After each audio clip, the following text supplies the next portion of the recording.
사랑은 참 어렵다, 참 쉽다라는 제목으로 하나님의 말씀을 전하도록 하겠습니다. 사랑하는 성도님들, 우리가 살아가는 데 있어서 인간관계는 상당히 중요함을 우리는 알고 있습니다. 그런데 그 인간관계에서 그렇다면 가장 중요한 것은 무엇이겠습니까? 그 사람을 이해하고 그 사람의 말을 잘 들어주고 관계를 잘 맺는 것이 우선이겠습니까? 그 사람의 감정과 그 사람의 힘들어하는 부분들을 잘 들어주어서 그 사람이 원하는 말들을 해주는 것이 먼저이겠습니까? 오늘 본문의 제목처럼 사랑하는 것이 먼저다라는 것이죠. 그리고 이것이 우리의 삶에 얼마나 중요한 것인지 우리는 말씀을 통해서 한번 알기를 원합니다. 우리가 서로 사랑할 수 있는 것은 다름이 아니라 주님이 먼저 우리를 사랑하셨기 때문에 우리가 그 사람을 사랑할 수 있다는 것입니다. 우리는 성경 곳곳에서 볼 수 있습니다. 요한일서 4장 19절에 우리가 사랑함은 그가 먼저 우리를 사랑하셨음이니라 라고 말하고 있습니다. 또한 하나님이 세상을 이처럼 사랑하사 독생자를 주셨으니 이는 그를 믿는 자마다 멸망하지 않고 영생을 얻게 하심이라. 아멘. 하나님께서는 인간뿐만이 아니라 세상도 사랑하여 주셨습니다. 그러므로 저와 성도님들은 사랑을 하나님의 은혜로 값없이 받은 자라는 것을 이 아침에 기억하기를 원합니다. 우리는 요한일서 4장 19절 말씀은 기가 막히게 잘 알고 있죠. 아니, 암송하고 있는 사람들도 대다수일 것입니다.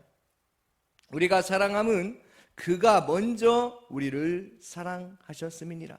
그러나 요한일서 4장 20절 말씀을 읽는 순간 두 가지 마음이 들 것입니다. 제가 읽어드리겠습니다. 누구든지 하나님을 사랑하노라 하고 그 형제를 미워하면 이는 거짓말하는 자니 보는 바 그 형제를 사랑하지 아니하는 자는 보지 못하는 바 하나님을 사랑할 수 없느니라.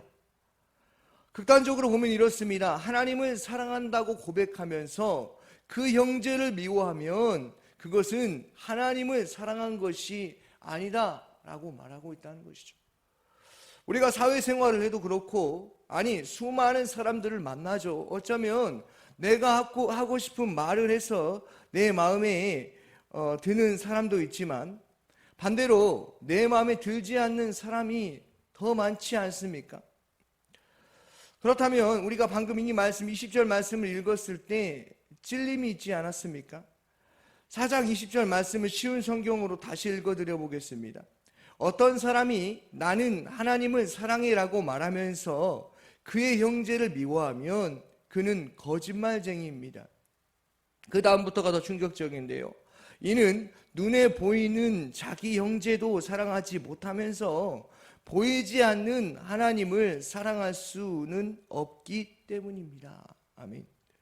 이 말씀을 읽으면서 마음에 찔림이 있었다면 아직은 우리 양심이 괜찮은 것입니다. 제가 성도님들과 나누고 싶은 것은 이 말씀대로 살기란 결코 쉬운 문제가 아니다. 사랑은 참 쉽기도 하지만 참 어렵기도 하다라는 것이죠. 골치가 아픕니다. 누군가를 사랑한다? 아니, 내 마음에 드는 사람은 충분히 사랑할 수 있죠. 나와 관계를 맺고 있는 사람하고는 충분히 대화가 가능하지 않습니까? 그런데 인간인지라 연약하여서 모든 사람을 사랑하지는 못하지요. 또 하나님께서는 말씀하십니다. 내 이웃을 내 몸과 같이 사랑하라고 말씀하십니다. 그리스도인의 삶은 세상 사람과 똑같이 비교하여서 나의 마음에 들지 않는다고 하여서 상대하지 않는 그러한 삶이 아니라 그 가운데서 그리스도인으로 살아가는 것이 너무나 중요하다는 것이죠. 그런데요, 사랑은 우리가 할 수 있는 범위를 넘어섰다는 것을 우리가 빠르게 인정하고 우리에게 사랑을 주신 그 하나님을 먼저 바라보아야 한다는 것입니다. 내가 사랑을 하려고 노력하고 내가 어떤 형제나 자매를 이해하려고 한다면 그것은 무리수라는 말입니다. 그러나 그 사랑을 주신 하나님께 간구하는 심정으로 그 사람을 대한다면 벌써 마음가짐부터가 달라질 것이라는 것이죠. 그리고 어떤 사람을 이해하고 그 사람을 용서해야지, 용납해야지 하는 것보다 더 중요한 것은 하나님과의 관계의 회복이 가장 1순위라는 것입니다. 하나님을 사랑하면 그 사람도 이해하고 용서하고 용납할 수 있게 된다는 것이죠. 그러나 하나님의 사랑이 우리의 마음 가운데 떠나 있으면 그 사람을 용서하고 싶어도 용서하지 못하는 것이 인간의 연약함이라는 것입니다.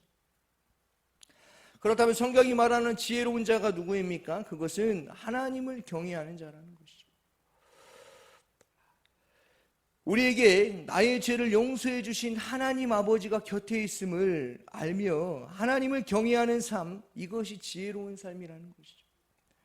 아버지는 자녀의 죄를 용서하여 주십니다. 어떤 죄를 지었든지 용서하여 주십니다. 그러므로 우리는 어떤 사람의 그러한 모습들을 보고, 잘못된 모습을 보고 그 사람을 판단하거나 정죄할 수 있는 실력이, 자격이 없다는 것을 기억하기를 원합니다. 우리는 그 사람을 용서할 실력도 없습니다. 그렇죠? 하나님 아버지가 주시는 마음으로 그 사람을 바라보며 이해하는 것이죠.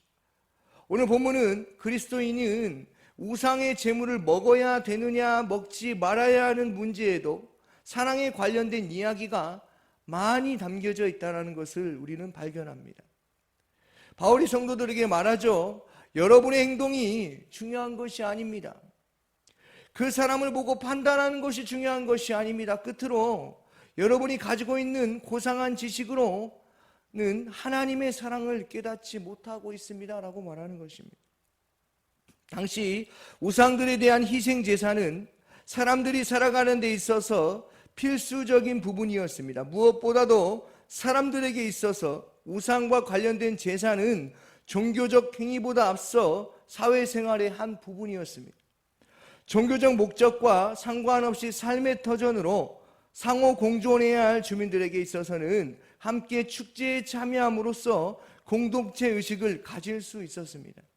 또한 희생제사에는 개인적인 것과 공적인 것 두 종류가 있었습니다. 개인적인 희생제사에는 짐승을 세 부분으로 나누었습니다.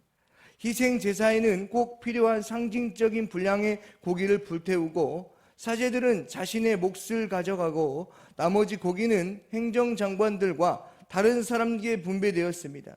그 고기들을 대부분 시장에 내다 팔았기 때문에 사람들은 우상에게 드려진 고기를 사 먹을 수밖에 없는 그러한 상황이었습니다.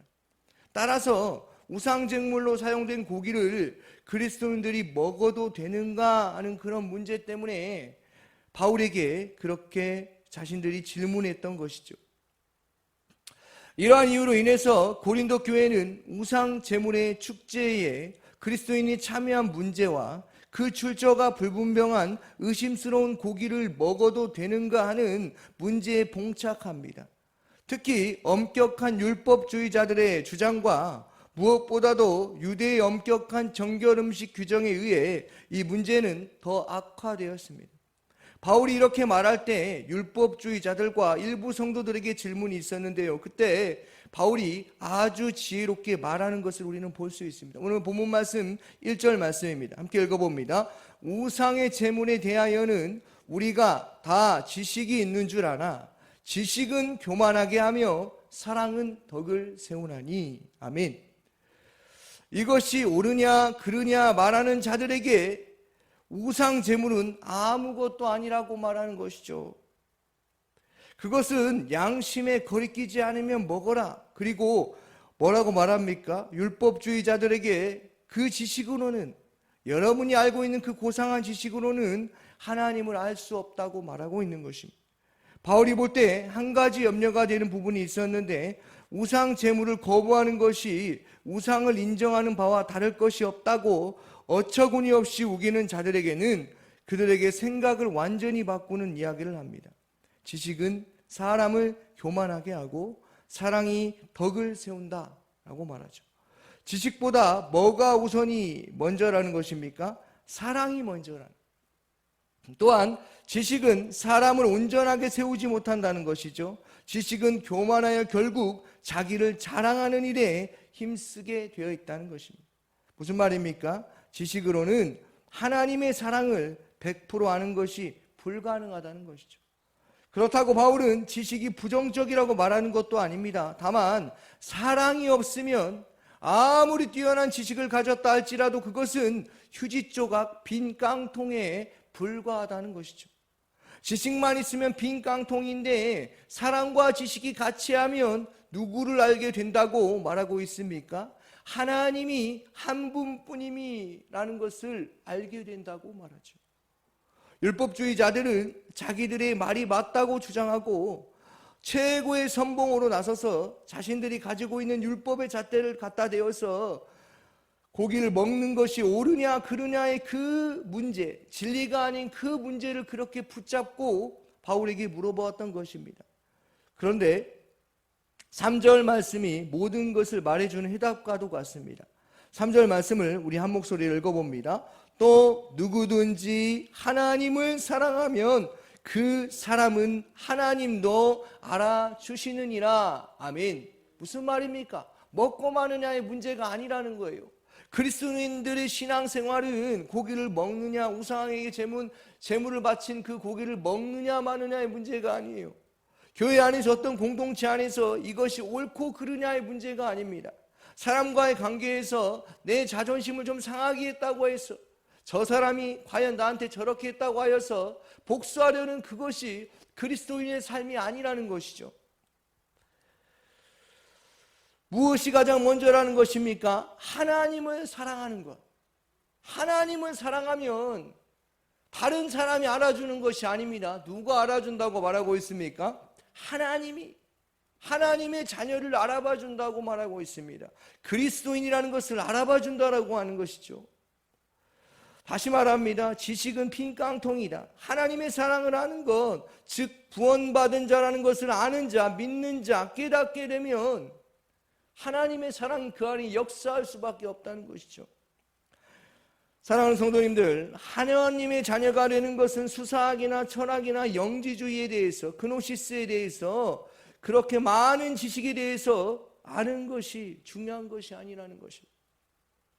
만약에 우리에게 지식을 강요했다면, 지식이 있어야만이 구원을 받은 것이 핵심이라고 말했다면 우리는 구원받는 자가 얼마나 되겠습니까? 그러나 우리가 그 사랑할 실력이 없으니 하나님이 예수를 통하여서 사랑하여 주신 것입니다. 그래서 우리는 예수를 믿는 삶을 살아가는 것입니다. 그래서 그리스도인의 삶이란 늘 주님과 함께하는 삶이라는 것.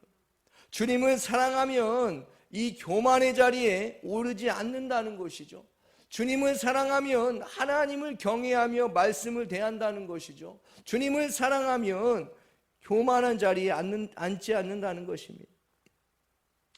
어떤 것이 지혜로운 삶입니까? 하나님을 경외하는 삶 아니겠습니까? 우리는 누군가를 판단하고 누군가를 정죄할 그러한 실력 자체가 없습니다. 왜요? 예수님도 그렇게 하지 않으셨기 때문에 그렇습니다. 지식 자체가 교만을 낳는다는 것이 아닙니다. 하나님을 경외함과 형제에 대한 사랑이 결핍되었을 때 그 지식을 가지고 있는 사람이 교만해진다는 것이죠. 그러니까 무슨 말입니까? 하나님을 잘 알지도 못하면서 지식을 가지고 율법의 잣대를 가지고 이것이 맞냐 그르냐의 문제로 따지는 사람들에게 지금 바울이 이야기를 하고 있다는 것입니다. 사랑하는 성도님들, 오늘의 말씀이 이해가 되십니까? 하나님은 우리를 먼저 사랑하여 주셨다는 것입니다. 하나님을 사랑한 자는 겸손한 삶을 살아가며 하나님을 사랑한 자는 하나님의 말씀에 순종하며 살아간다는 것이죠. 지식을 쌓는 삶을 살아가기 위해서 아둥바둥하는 삶을 살아가는 것이 아니라 하나님을 사랑하면 어떻습니까? 하나님의 은혜를 받는 것으로 먼저 하나님과의 바른 관계로 살아가게 된다는 것입니다. 오늘 3절 말씀과 4절 말씀을 한 목소리로 다시 한번 읽어보도록 하겠습니다. 3절과 4절입니다. 누구든지 하나님을 사랑하면 그 사람은 하나님도 알아주시니라. 아멘. 그러므로 우상의 제물을 먹는 일에 대하여서는 우리가 우상은 세상에 아무것도 아니며 또한 하나님은 한 분밖에 없는 줄 아노라. 아멘. 사랑하는 성도님들, 사람과의 관계 때문에 힘들어하고 어떠한 일 때문에 힘들어하는 것보다 하나님을 사랑하면 그 모든 것은 다 사라지는 것입니다. 하나님을 사랑하면 관계가 중요한 것이 아니라 하나님과의 올바른 관계를 맺는 그 자리가, 또 그 삶이, 그 환경이 감사할 것입니다. 그러나 하나님을 사랑하지 아니하면 누군가에게 오히려 자신의 열정과 자신의 온 마음을 다해서 사랑하려고, 비율을 맞추려고 노력할 것입니다. 그러나 우리는 알게 됩니다. 하나님을 사랑하는 것이 먼저라. 하나님을 사랑하면 우리의 마음에 평강을 주신다는 것입니다. 오늘 말씀을 기억하면서 우리가 신앙생활에 있어서 어떤 것이 맞냐 틀리냐로 신앙생활을 하게 된다면 그것은 상당히 위험하다는 것을 기억하시고, 지식을 쌓는데 급급하는 것이 아니라 하나님을 사랑하고 하나님과 교제하는 그 일에 더욱더 힘쓰는 믿음의 삶을 사시기를 주님의 이름으로 축원합니다. 아멘. 오늘 새벽에 주신 말씀을 묵상하면서 함께 기도하기를 원합니다. 수요 예배를 위해서 기도하여 주시고 성도님들의 가정과 직장을 위해서 기도하여 주시기 바랍니다. 미래세대 청소년부 담당하는 김대영 목사를 위해 기도하여 주시고, 또 샤인 코스를 위해서 게스트와 섬김이들을 위해서 함께 기도하여 주시기 바랍니다. 정선마을을 위해서 마을장과 순장과 순원들을 위해서, 담임 목사님의 성령 충만함과 건강과 가정을 위해서 기도하여 주시고, 성령님의 음성에 민감하여 항상 주님과 동행하는 삶을 살 수 있도록 기도하여 주시기 바랍니다. 대통령과 이 나라와 이민족 해외 선교, 농어촌 선교, 광신대학교를 위해서 함께 기도하며 나아가도록 하겠습니다. 기도하겠습니다.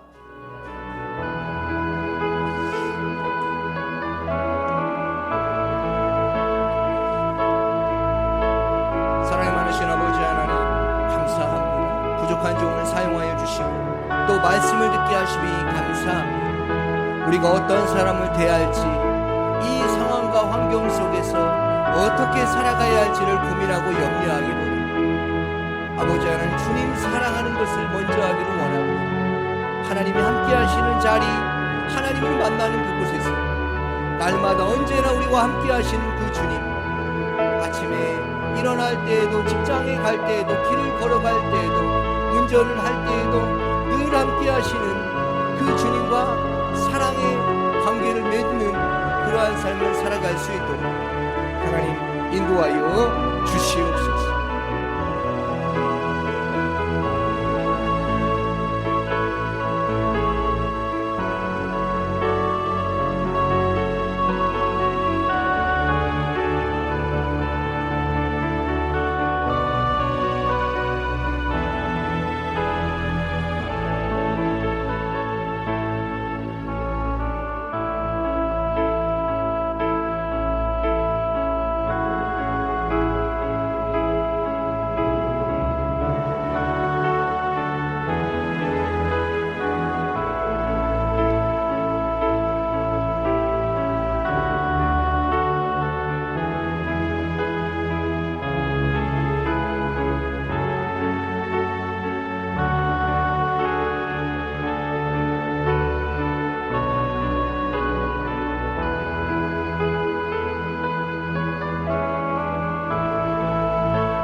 아멘.